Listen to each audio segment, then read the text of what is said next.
है, एक व्यावहारिक सत्ता है, एक परमार्थिक सत्ता है, 3 सत्ता है। तो क्षेत्र की अनेकता जो है वो प्रातिभाषिक व्यवहारिक है, परमार्थिक नहीं है। परमार्थ तो क्षेत्र के जो ब्रह्म ही है, अखंड है, अद्वितीय है।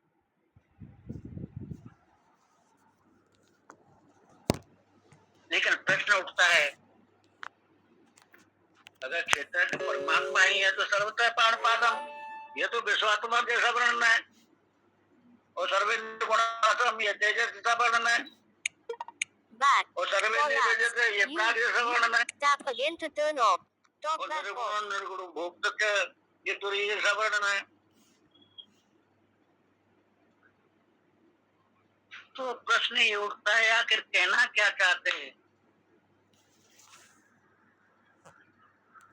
अलग अलग शरीरों में जो एक क्षेत्रज्ञ है उसका वर्णन करना चाहते हैं, यह जो संपूर्ण विश्व सृष्टि में जो विश्व तेजस्ता के रूप में विराट ईश्वर के रूप में जो परमात्मा है भास रहा है, उस तुरीय का वर्णन करना चाहते हैं। आखिर चाहते क्या है?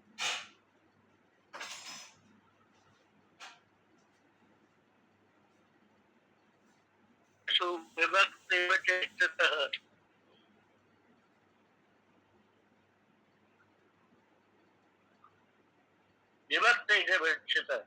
अविभक्त है, लेकिन विभक्त की तरह से वो स्थित है।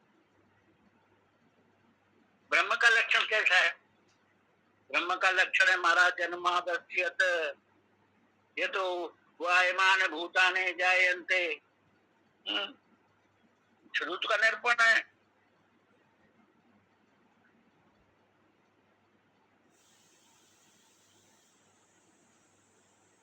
वेदांत की प्रक्रिया केवल आत्मा का प्रतिपादन नहीं करता है, केवल ब्रह्म का प्रतिपादन नहीं करता है वेदांत, केवल ईश्वर का प्रतिपादन नहीं करता है वेदांत।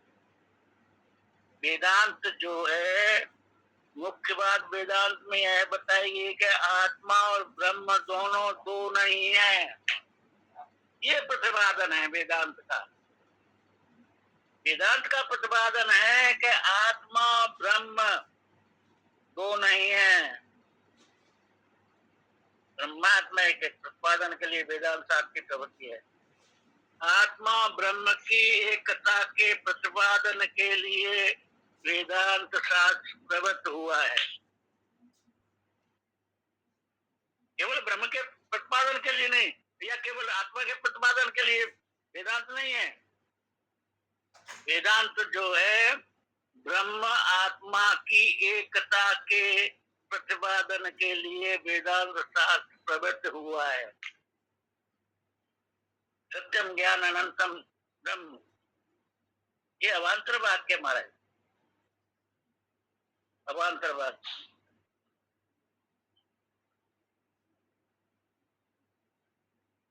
तो अवांतर वाक्यों से दृष्टा आत्मा का तो ज्ञान होता है, लेकिन दोनों की एकता का ज्ञान तो महाराज तत्वमस्यादिक महावाक्य से ही होता है। तत्वमस्यादिक महावाक्य, इसके विचार किए बिना दोनों की एकता का ज्ञान नहीं होता है।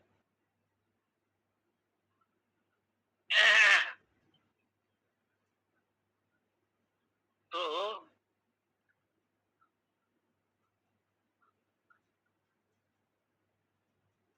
अनाथ मत परम ब्रह्म न सत न सत्य, ये क्षेत्रज्ञ को ब्रह्म बताया है महाराज, ये बात यहाँ कही गई है। देखो, सचयो यद प्रभाव सतत सभा से न में सुनो, क्षेत्र जो है जैसा है वो क्या है? बोले इच्छा द्वेष सुखम दुखम संगा चेतना दति।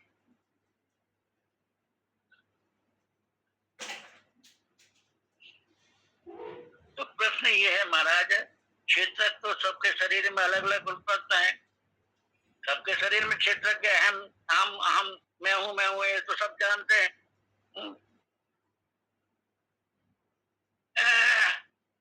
ऐसा कोई नहीं बोल सकता कि मैं नहीं हूं। कोई नहीं बोल सकता है कि मैं नहीं हूं। तो आत्मा की एकता, हाँ, जीव आत्मा की एकता।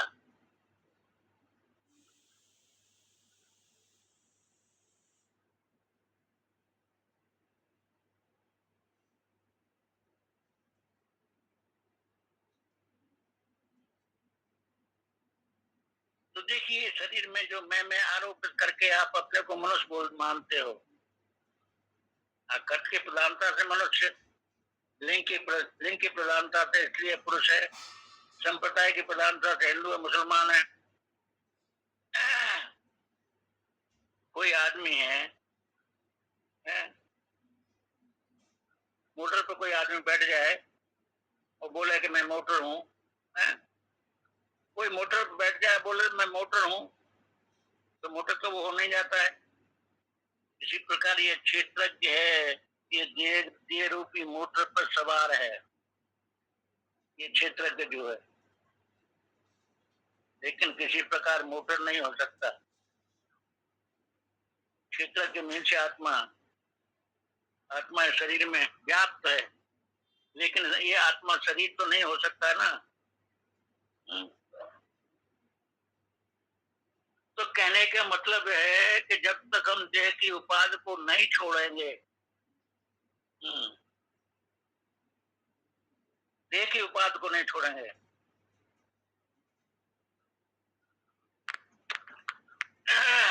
जब तक हम देह की उपाधि को नहीं छोड़ेंगे, तब तक उसके साथ एकाकार नहीं हो सकते।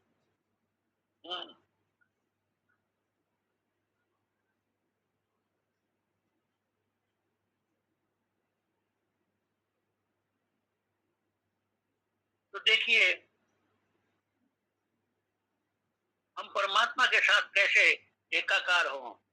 आज आज 4 बजे ही बात चल रही थी, अपने जितना भी संकल्प है, हमारा संकल्प, अपने संकल्प से आप अलग हो जाइए।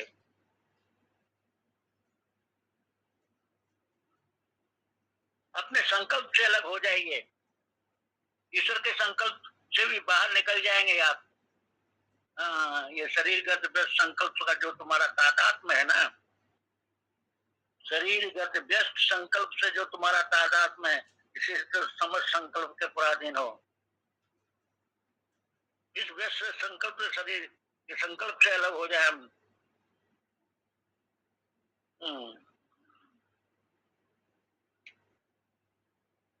तुम्हारा संकल्प जितना भी करोगे, जब तक संकल्प है तब तक आप परमात्मा की गोद में हो। जब तक संकल्प है तब तक परमात्मा की गोद में हो।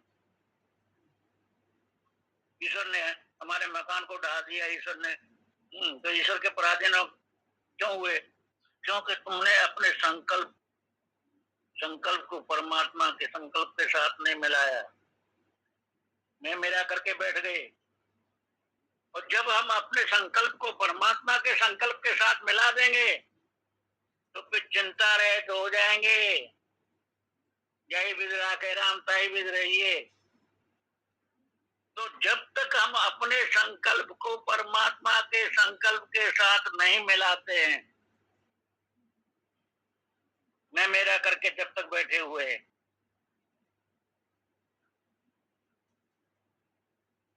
जब आपके संकल्प को परमात्मा पूरा कर दे तो आप खुश हो जाओगे, और जो संकल्प को पूरा नहीं करेगा तो आप नाराज हो जाओगे।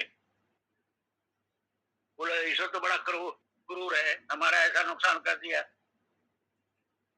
तो जब तक तुम अपने संकल्प को अपना रखोगे तो ईश्वर तुमको नचा सकता है। अरे भाई, हमारा संकल्प तो है ही नहीं है कुछ। जय श्री कृष्णा। हमारा संकल्प कहाँ है? संकल्प तो एक ही है, परमात्मा का संकल्प है। उसी संकल्प को लेके हम आए हैं, उसी संकल्प को हमें पूरा करना है। हमारा संकल्प नहीं, मैं संकल्प है अपने मन की हो जाए, ये संकल्प हम अपने मन की चाहते हैं।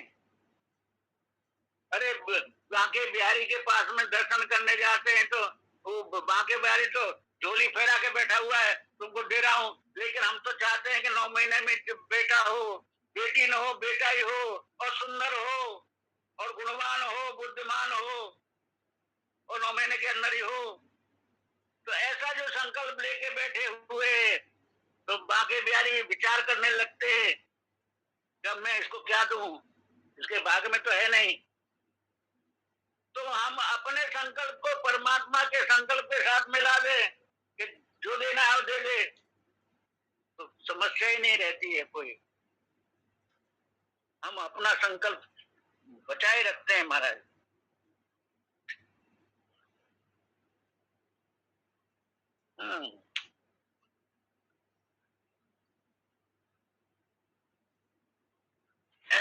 संकल्प, हम इसको संकल्प नहीं मानते हैं, तो हमारी चाहना है, ये हमारी चाहना है। संकल्प तो एक ही है जो परमात्मा का संकल्प है, जिस संकल्प को लेकर हम मनुष्य शरीर चाह का बाप ही तो संकल्प है।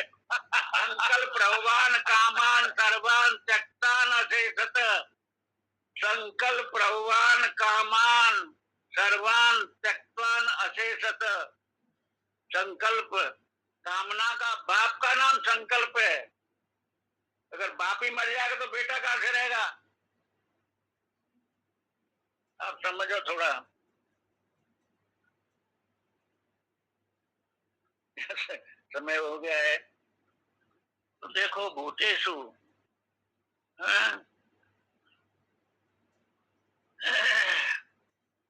भूत, भूत 3 प्रकार के।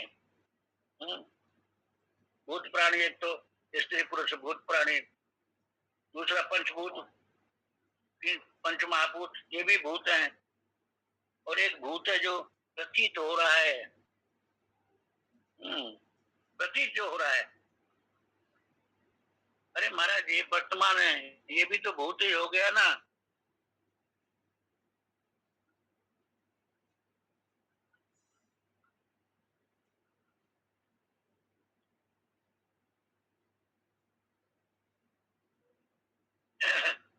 तो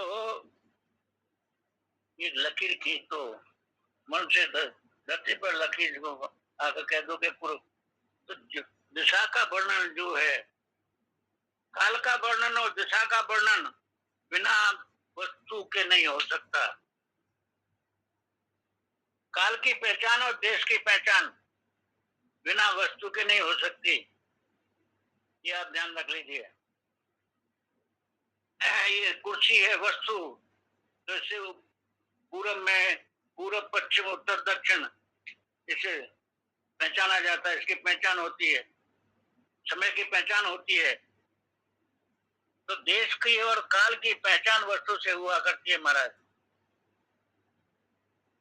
तो विव्यक्तेषु अविव्यक्तम, मनुष्यों में, ब्राह्मणों में, सन्यासियों में, प्लत हूँ, अलग अलग शरीर में अलग अलग हो रही है विभक्त। हाँ, इसकी उपलब्धि हो रही है, विभाग हो गए, अलग करना।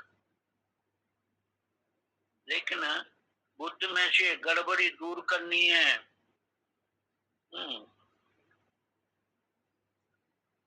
ये झूठ जो है हमारा, झूठो सत्य जाए बिन जाने, जो भुजंग रज के पहचाने, जो चीज जैसी नहीं है वैसी बुद्धि में मालूम पड़ना। तो एक तो अद्वैत सत्य में विभाग मालूम पड़ना, क्या कि वास्तविकता क्या है, परमार्थ क्या है। परमार्थता क्या है।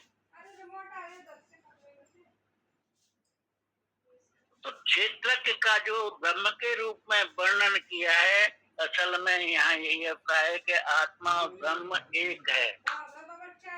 ये वेदांत का सिद्धांत मैं पहले ही बता चुका हूँ आपको। आत्मा और ब्रह्म एक है। ऐसा जिससे सृष्टि हो सो परमात्मा, जिसमें स्थित हो सो परमात्मा, जिसमें प्रलय हो सो परमात्मा। तो जिस सृष्टि हो, जैसे कुमार ने बड़ा बना था ना, उसी प्रकार से निमित्त कारण चैतन्य है, जिसमें स्थित है। आधार, आधार क्या है?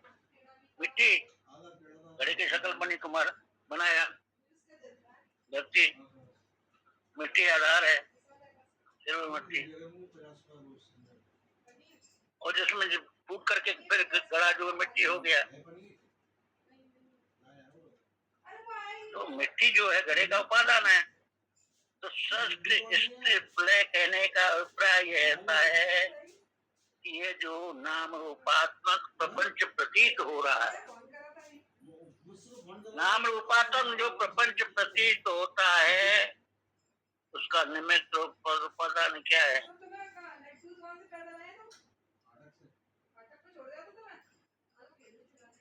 प्रपंच का पखेड़ा। तो विश्व प्रपंच, प्रपंच माने बखेड़ा, ये जादू का प्रपंच।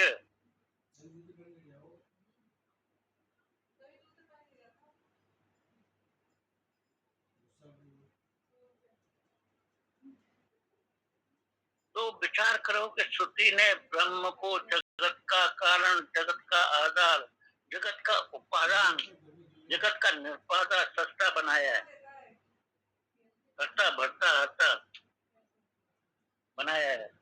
क्यों बनाया है? परमात्मा शस्त्र को आकाश से बनाया, ऐसा नहीं है। काय की करने, काय की बढ़ने, काय का तन, जैसे जुलाया कपड़ा बनाता है, ऐसे ईश्वर ने सृष्टि को बनाया, ऐसा नहीं है। घड़े में पानी रखा जाता है, ऐसा नहीं है। तो परमात्मा में ऐसे घड़े में पानी रखा है, ऐसे सृष्टि परमात्मा में रखी है, ऐसा नहीं है। घड़ा टूट करके मिट्टी में लीन हो जाता है, वैसे जगत ब्रह्म में लीन हो जाता है। तो घड़ा मिट्टी में लीन नहीं होता, अध्यारोपी है। घड़ा तो मिट्टी है ही, वो तो मिट्टी है, मिट्टी में लीन कैसे होगा? घड़ा तो पहले भी मिट्टी था, अब भी मिट्टी है, बाद में मिट्टी रहेगा, तो लीन कहाँ से हुआ? वो तो मिट्टी है। तो ये जगत का निमित्त कारण, आधार, उपादान परमात्मा बताते हैं। क्यों बताते हैं? तो परमात्मा प्रत्यक्ष करने वाला बुद्धि के सिद्ध करने के लिए एक युक्ति है ये हमारा। वो तो ब्रह्म चक्र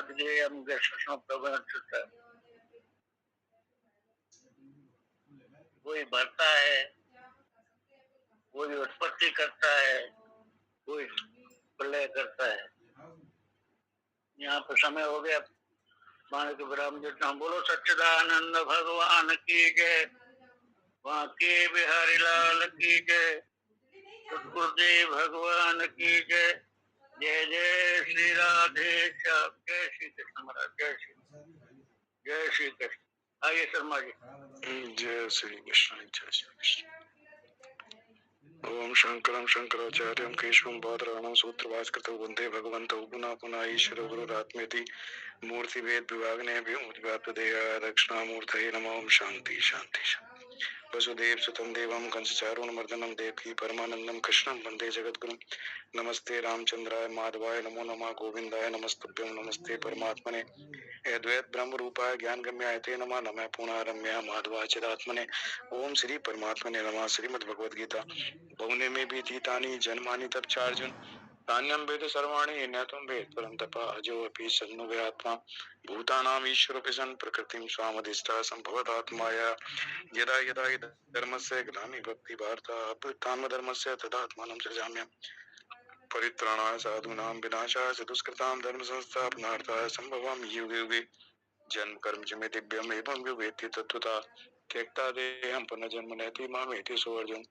वीतराग भया क्रोधा मन में अमाउपाश्रिता वैभव ज्ञान तपसा पूता मदभागता ये था मां प्रपदन्ते तांस्ते भजाम्यहम्। मम भर्तानुवर्तन्ते मनुष्या पासर्वसर्जेषु। देवी सारस्वत जी जीवात्मा परमात्मा की बात कर रहे थे। धर्म, अर्थ, काम और मोक्ष, चार पुरुषार्थ है। अंतिम पुरुषार्थ है मोक्ष। धर्म हमारे जीवन में हो, धर्म के अनुसार अर्थ का संचय हो, धर्म के अनुसार हमारी कामनाएं हो और मोक्ष की इच्छा हो। जिज्ञासा मोक्ष, मुझे मोक्ष की प्राप्ति करनी है, आवागमन के चक्र से मुक्त हो जाना। मोक्ष का मतलब है मुक्त हो जाना, इस आवागमन जन्म मृत्यु के चक्र से बाहर निकल जाना। जन्म मृत्यु के चक्र का पड़े रहने का कारण क्या है? अपने स्वरूप का बोध ना होना, मैं कौन हूँ इसका हमें ज्ञान ना होना, मैं शरीर हूँ, इन अनित्य पदार्थों के साथ मेरा संबंध है, इन संबंधों के कारण नित्य होते हुए अनित्य जो पदार्थ हैं जो उत्पन्न होते हैं और नष्ट हो जाते हैं, उनके साथ तादात्म्य होने के कारण हमारा जन्म मृत्यु होती रहती है। जब हमें ज्ञान हो जाता है कि जीवात्मा और परमात्मा में कोई भेद नहीं है, दोनों अभिन्न है, शरीर, संसार, संसार के सारे पदार्थ, क्रियाएं, कर्म, व्यक्ति, परिस्थिति, ये सब अनित्य है, इनके साथ मेरा संबंध नहीं है। व्यवहार के लिए मुझे इनके साथ कर्तापन का भाव रखना, लेकिन मैं इन सब से अलग। तो जब उसको ये हो जाता है कि मैं इनसे अभिन्न हूँ, भिन्न हूँ संसार से, और संसार के सारे पदार्थों से मैं पूरी तरह से अलग हूँ, मतलब भिन्न हूँ, और परमात्मा के साथ मेरी अभिन्नता है। इसीलिए क्षेत्रज्ञ शब्द आता है 13वें अध्याय में, तो क्षेत्रज्ञ इसीलिए शब्द आता है कि वो क्षेत्र के साथ उसका संबंध है। क्षेत्र मतलब शरीर, तो शरीर है तो उसे शरीर ही कह देते हैं, देह है तो देह ही कह देते हैं, क्षेत्र है तो क्षेत्रज्ञ के बोल देते हैं। अदरवाइज क्षेत्रज्ञ नहीं है, वो आत्मा है, शुद्ध बुद्ध मुक्त नित्य आत्मा है। तो क्षेत्रज्ञ कब कहलाता है? जब उपाधि के साथ संबंध बनाता है, शरीर के साथ, क्षेत्र के साथ संबंध बनाता, इसलिए उसका नाम क्षेत्रज्ञ। क्षेत्र के साथ संबंध बनाया तो वो आत्मा के रूप में ब्रह्म ही है, उसमें ब्रह्म में कोई भेद नहीं है, भेद है उपाधि के कारण।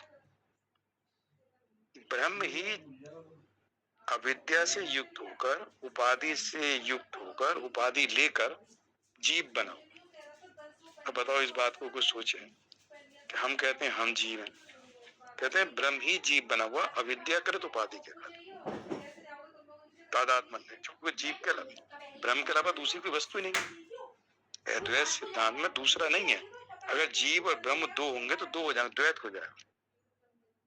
तो ब्रह्म और जीव एक ही है। उपाधि से युक्त हो गए, शरीर के साथ संबंध बना लिया, संसार के साथ, तो हम जीव हो गए। जैसे हनुमान जी कहते हैं, भगवान राम पूछते हैं आप कौन है? कहते हैं शरीर की दृष्टि से मैं आपका दास हूं, शरीर की दृष्टि से। आत्मा मतलब जीव की दृष्टि से मैं आपका अंश हूं, जीव है ना, मम्मी वांशो जीव लोग, जीव की दृष्टि से आप देखें तो मैं आपका अंश हूं।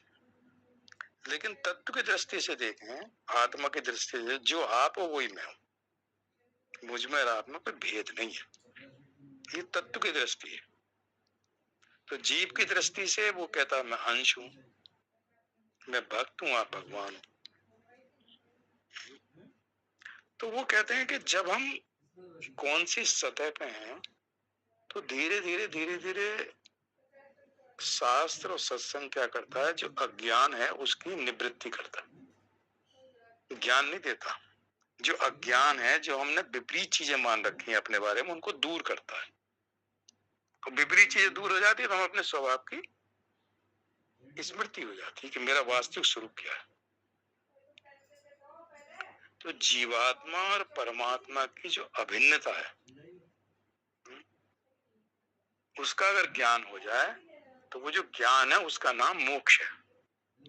तो जीवात्मा और परमात्मा की अभिन्नता, ये क्या मोक्ष का स्वरूप। कि मोक्ष किसे कहते हैं? जीवात्मा और परमात्मा की अभिन्नता, मतलब अभिन्न है, भिन्न है ही नहीं, दोनों एक है। ये मोक्ष का स्वरूप है। ऐसा जो ज्ञान है, इस ज्ञान का नाम है मोक्ष। तो साधन क्या है कि मैं जीव नहीं होके जीवात्मा और परमात्मा एक ही है, दो नहीं है।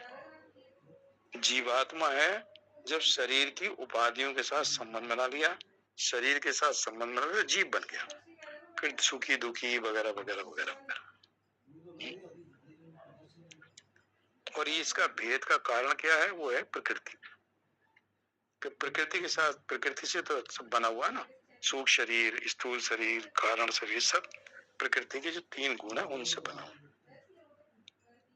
तो प्रकृति के साथ संबंध बनाने के कारण प्रकृति अनित्य है, अनित्य है, परिवर्तनशील है, और हम नित्य हैं और परिवर्तन रहित हैं। तो हमने उसके साथ संबंध बनाने के कारण बार बार नए नए शरीर मिलते रहते। तो जब हमें लगेगा हम प्रकृति से भिन्न हूं, परमात्मा के साथ मेरा अटूट संबंध है, कभी टूट ही नहीं सकता, मेरा दो है ही नहीं, अभिन्न है। और प्रकृति के साथ, संसार के साथ, शरीर के साथ मैं हमेशा अलग ही रहूं, उससे मैं पूरी तरह से भिन्न हूं।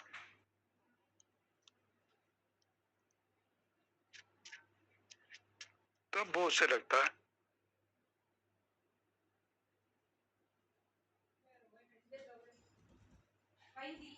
तो इन चीजों को हम सब लोग चूंकि इससे गुजर रहे हैं, इस समस्या से, तो इसलिए हम लोगों को ये बातें जो है याद रखनी चाहिए। जो ज्ञान को जो प्रकाश कहते हैं, तो जब एक दीपक रख देते कमरे में, तो जो अंधेरा था, जो कमरे में अंधेरा था, हमें लगता था ये सांप है, अंधेरे के कारण जब दीपक जला दिया तो हमें ज्ञान हो गया कि सांप नहीं, ये रस्सी है। तो दीपक ने क्या किया? जो सर्प का भ्रम था कि सर्प है, उस भ्रम को दूर कर दिया। मतलब रस्सी का ज्ञान नहीं था, उसके ऊपर सर्प की प्रतीति हो रही थी। सर्प है नहीं, खाली सर्प की प्रतीति हो रही है और हमें अंदर से डर लग रहा है। जैसे ही हमने दीपक रखा तो सर्प का भ्रम दूर हो गया, और रस्सी तो थी वो। मतलब रस्सी का ज्ञान जो है, सर्प का ज्ञान दूर हुआ तो रस्सी का ज्ञान अपने आप हो गया। मतलब सर्प का जो अज्ञान था तो किसने?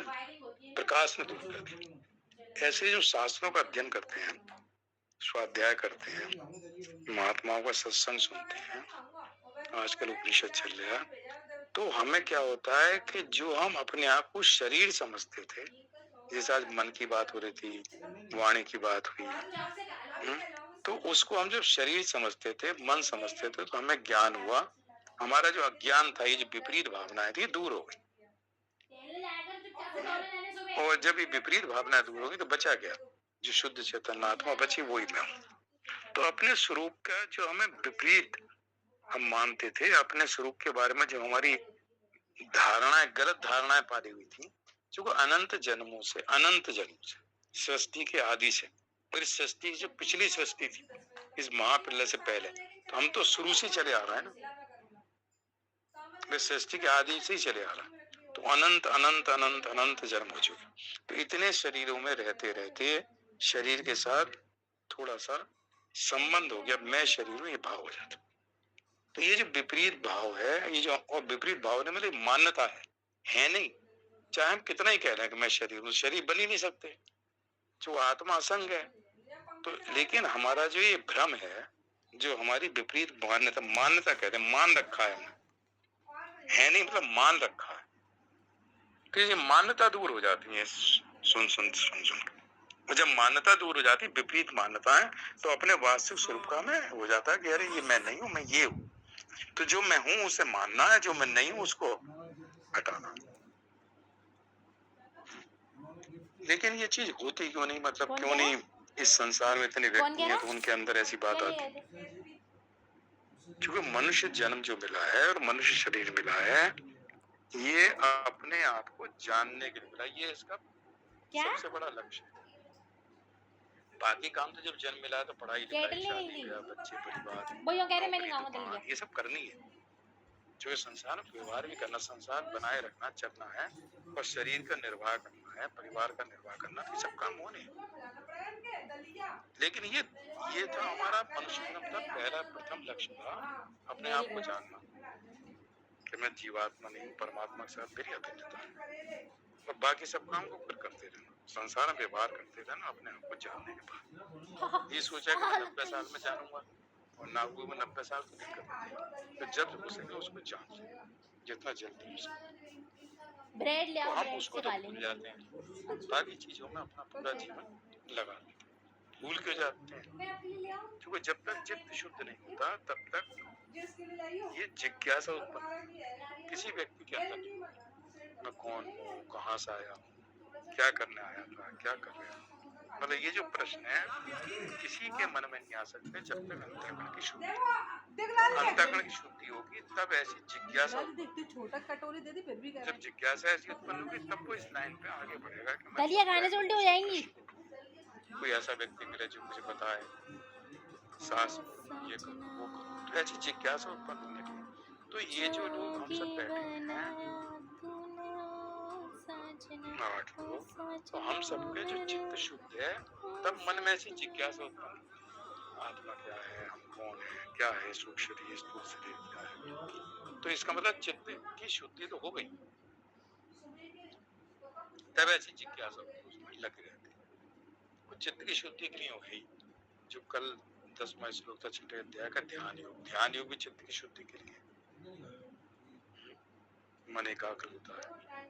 जितना संसार से वैराग होता है, संसार में रहते हुए, संसार से भागना नहीं है, संसार में रहते हुए संसार से कि मैं भिन्न हूँ, ये वैराग होता है, उतना ही हमारा जो चित्त है शुद्ध होता है। आत्मा शुद्ध है, प्रकृति अशुद्ध है। जितनी प्रकृति हमारे अंदर घुसेगी, जितना संसार और संसार के विषय पदार्थ हमारे अंदर मन के अंदर प्रवेश करेंगे, उतना अंतःकरण अशुद्ध होगा। जितना इनसे हमारा विरक्त होंगे, जितना हमसे इनका वैराग होगा, उतना अंतःकरण शुद्ध होगा। तभी तो शरीर में से वो निकल जाता है, तो शरीर को अशुद्ध उसे कोई छूना नहीं चाहता। शरीर तो वही है, तो परा प्रकृति शुद्ध है, अपरा प्रकृति अशुद्ध है। तो देखो विपरीत चीजों को, भगवान की तो माया है, उन्होंने दो चीजों को मिला दिया जो विपरीत है। तो इस पर थोड़ा चिंतन करते हैं तो गाड़ी जो है काफी हद तक किनारे पर पहुंच रही है और पार हो जाएगी। ज्ञान को नौका कहा है। इस समुद्र में आप कितनी हाथ पैर मारो, समुद्र से निकलना भवसागर से बहुत मुश्किल काम है। लेकिन अगर आपको नौका मिल जाए, नौका कह दो, जहाज कह दो, तब उसमें बैठ के आराम से किनारे तक पहुंच जाओ। तो ज्ञान को नौका कहा है। ज्ञान जो है नौका है इस भवसागर से पार उतरने की। जैसे दीपक है जिसके प्रकाश से हमें ज्ञान हो गया, हमारा ज्ञान दूर हो गया, जो हम सर पर भय था वो समाप्त हो गया। तो भय किसने समाप्त किया? जो ज्ञान दीपक का प्रकाश था, ज्ञान, तो अज्ञान की निवृत्ति हो। ऐसा चिंतन होता है। ओम पूर्णमदः पूर्णमिदं पूर्णात् पूर्णमुदच्यते पूर्णस्य पूर्णमादाय पूर्णमेवावशिष्यते। ओम शांति शांति शांति। श्री कृष्ण अर्पणमस्तु। हरि ओम तत्सत्। जय श्री कृष्ण। वहाँ पे जो हम मौसी घर के पास गए थे, वो की तो है ना, बाकी भी दोनों है। नहीं उस दिन हम बाकी पैर के समोसे, उसकी चटनी नहीं खाई आपने? उसके समोसे बहुत बढ़िया हैं। जय श्री कृष्ण। एक भजन सुना दो। माँ की पैरी की इसकी चटनी पैक करा ले जाइयो, गरम गरम बड़े लगते हैं। समोसे का आलू एकदम घर जैसा है।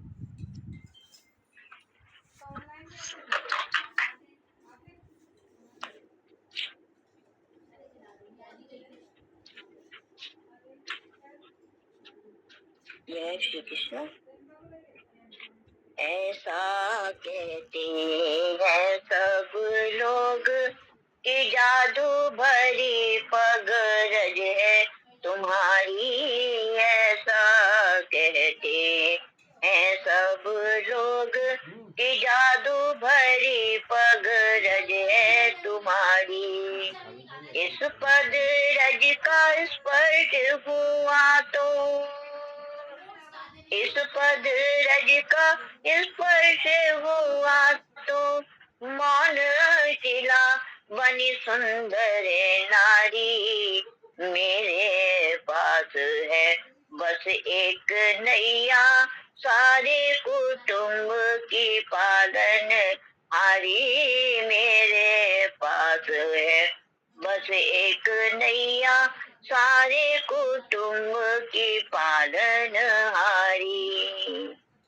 नाव बनी यदि नारी तो, नाव बनी यदि नारी तो आएगा मुझे निर्धन पर संकट भारी। नाव बनी यदि नारी तो आएगा मुझे निर्धन पर संकट भारी।